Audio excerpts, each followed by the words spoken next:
Perkenalkan, nama saya Dena Negara Situan dengan NIM 52431510212. Perkenalkan, nama saya Adi Siana Pangan dengan NIM 524315102. Perkenalkan, nama saya Ariana Dila dengan NIM 524115110. Perkenalkan, saya Sinta Triati Sobin dengan NIM 52433511032. Perkenalkan, nama saya Farida dengan NIM 52431511014.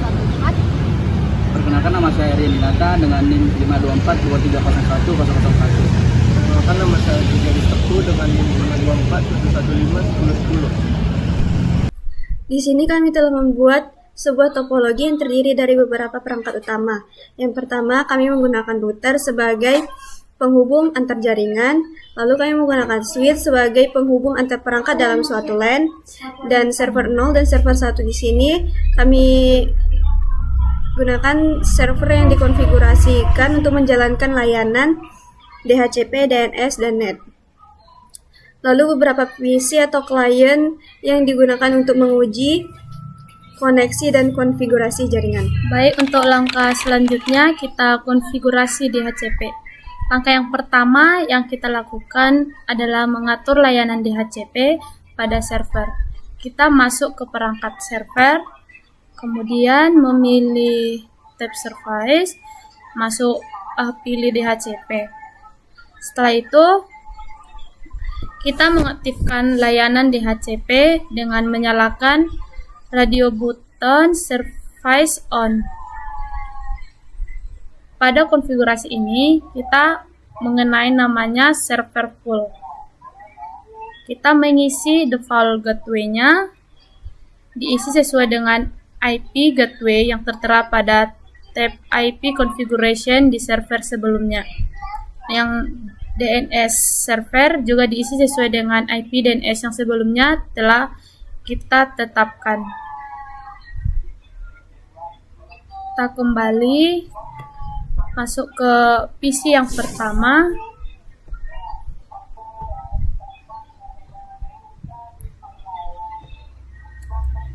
Diubah ke DHCP. Untuk PC pertama sudah sukses. Untuk PC yang kedua,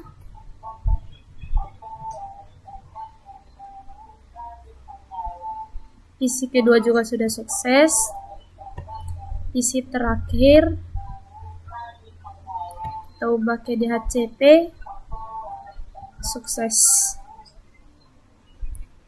Untuk konfigurasi DNS pada server, langkah-langkahnya pertama, klik server, pilih service, setelah itu kita pilih DNS. Di DNS ini kita on kan DNS service. Lalu itu untuk record kita pilih a record. Dan untuk nama kami tulis namanya kelompok 5 dan IP-nya mengikuti IP yang tadi. Setelah itu di-add-kan. Karena di sini sudah ada, saya tidak menulisnya lagi. Kembalikan saja. Sekarang kita coba. Kita tes apakah berhasil atau tidak.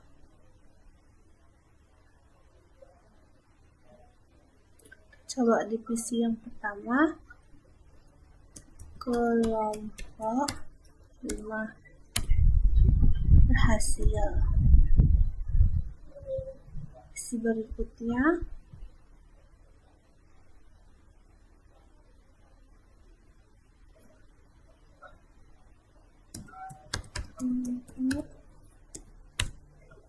hasil.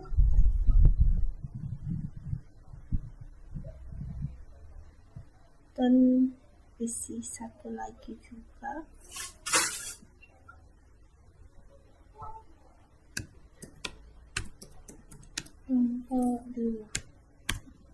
Berhasil. Sekian untuk DNS. Baiklah, di sini saya akan mengkonfigurasi firewall ke server. Nah, di sini sudah saya ketik tadi. Yang untuk action yang pertama, ini kita pilih deny, lalu IP 192.168.1.11. Ini untuk PC1. Protokol kita buat yang IP remote wildcard max-nya 0.0.0.0. Lalu yang dua kita buat actionnya, kita buat allow remote IP 192.168.1.12. ini PC yang PC2. Protokol kita buat IP remote wildcard max-nya 0.0.0.0. Lalu yang terakhir kita buat allow remote IP-nya 192.168.1.10. Ini yang PC0. Protokolnya kita pilih IP remote wildcard max-nya 0.0.0.0.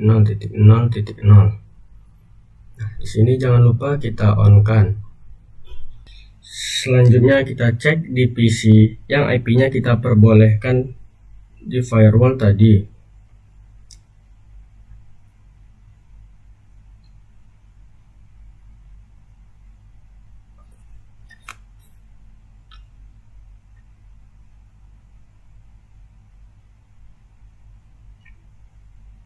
Nah, di sini kita coba mengakses domain name-nya. Nah, masih bisa. Lalu kita cek di PC yang IP-nya kita blokir tadi.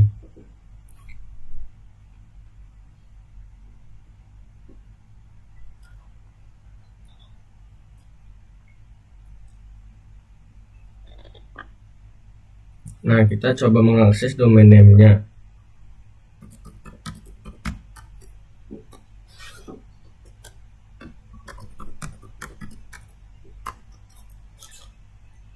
Nah, di PC ini tidak bisa mengakses domain name-nya karena IP-nya tadi sudah kita blokir melalui firewall. Berarti firewall-nya sudah berjalan. Baik, di sini saya akan menjelaskan tentang konfigurasi NAT yang ada di cluster 0. Pertama yaitu kita klik cluster 0, kita klik router PT-nya, langsung masuk ke CLI ya. Di sini kita enter sekali, masukkan perintah ENA, enter, lalu masukkan ke config C, lalu kita setting di gig 0 interface FA 0, kita enter. Setelah itu kita masukkan IP address 10.10.0.0.1 spasi subnet mask-nya 255.255.255.0 kita enter sekali, no SH, kita enter sekali, exit jangan lupa. Setelah itu settingan yang di gig 0 kita setting di gig 1, interface FA 1.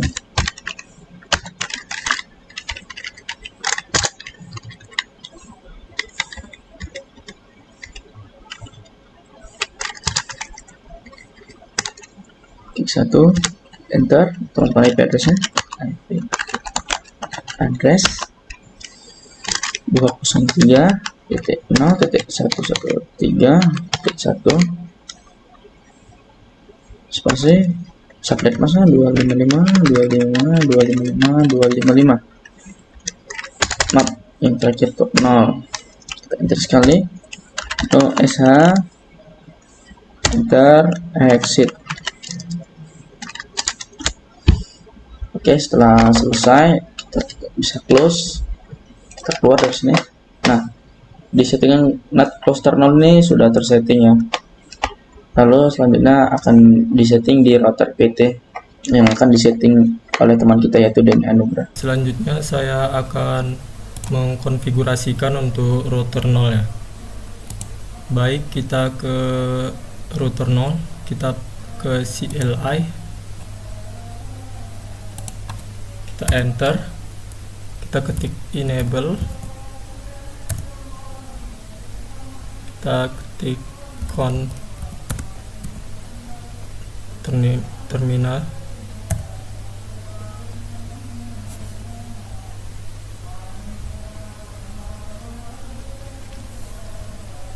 int fa 0/0 IP address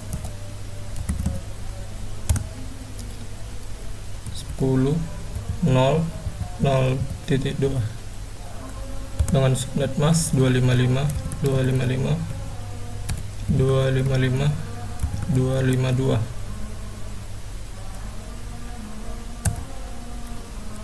IP NAT outside no shutdown exit. Lalu kita ke interface FA 1/0. Kita ketik IP addressnya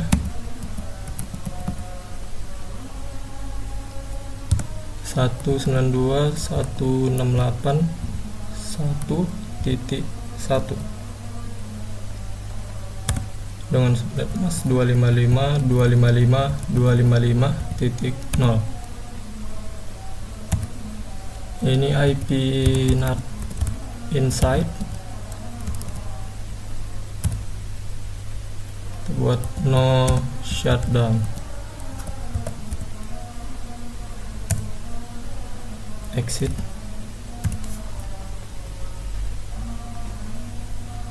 Kita buat akses listnya.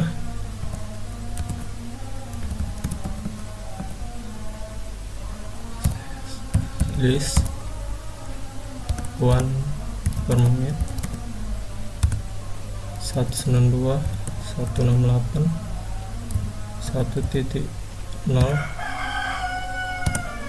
0.0.255.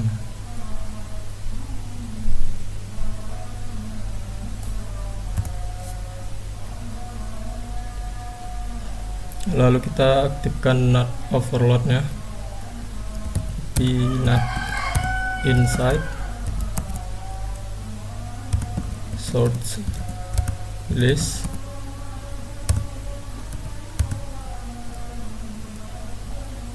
int fa 0/0 overload.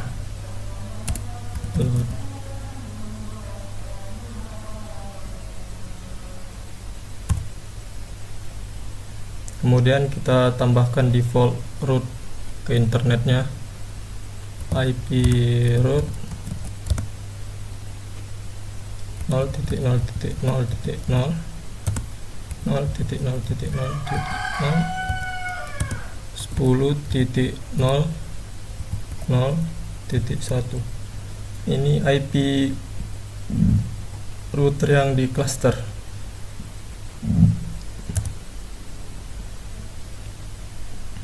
Baik, beginilah cara mengkonfigurasi NAT.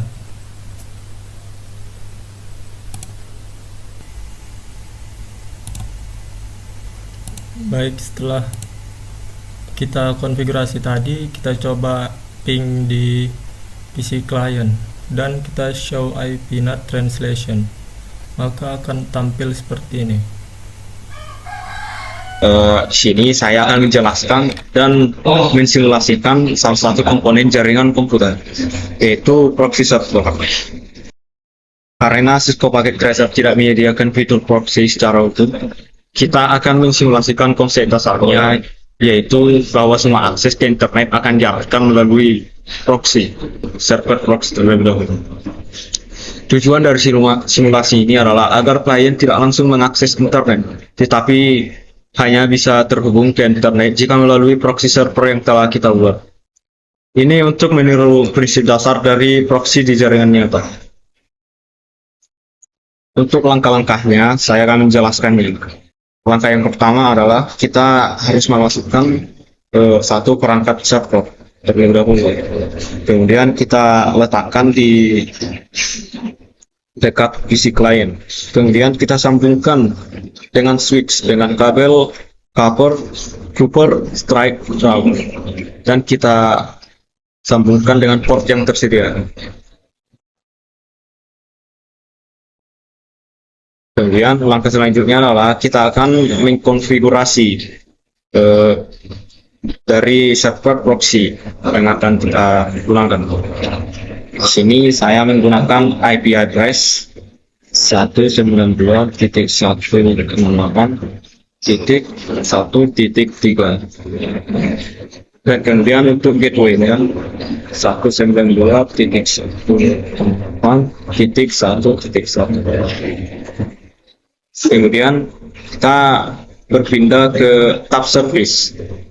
Di sini kita harus memastikan bahwa layanan HTTP itu diaktifkan.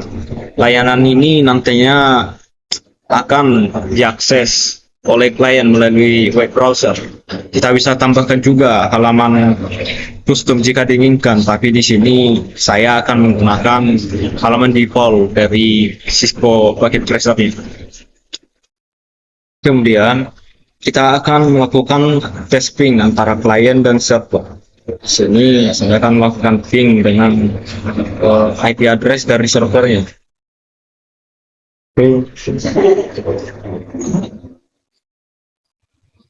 Ping 192.168.1.3, dan kita jalankan. Jika hasilnya seperti ini, berarti klien dan server sudah bisa saling berkomunikasi.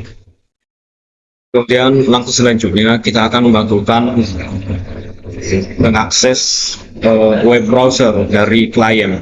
Jadi kita akan membuka web browser dari PC klien, dan kemudian kita ketik saja seperti ini. Dan kita masukkan IP address yang telah kita konfigurasi di server proxy 192.168.1.3. Kemudian kita jalankan.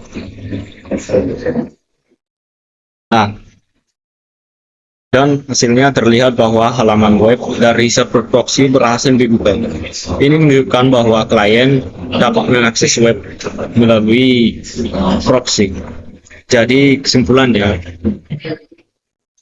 meskipun Cisco Packet Tracer tidak mendukung fitur proxy secara penuh, kita tetap bisa mensimulasikan konsepnya dengan mengatur server HTTP dan mengarahkan lalu lintas dari klien ke server tersebut.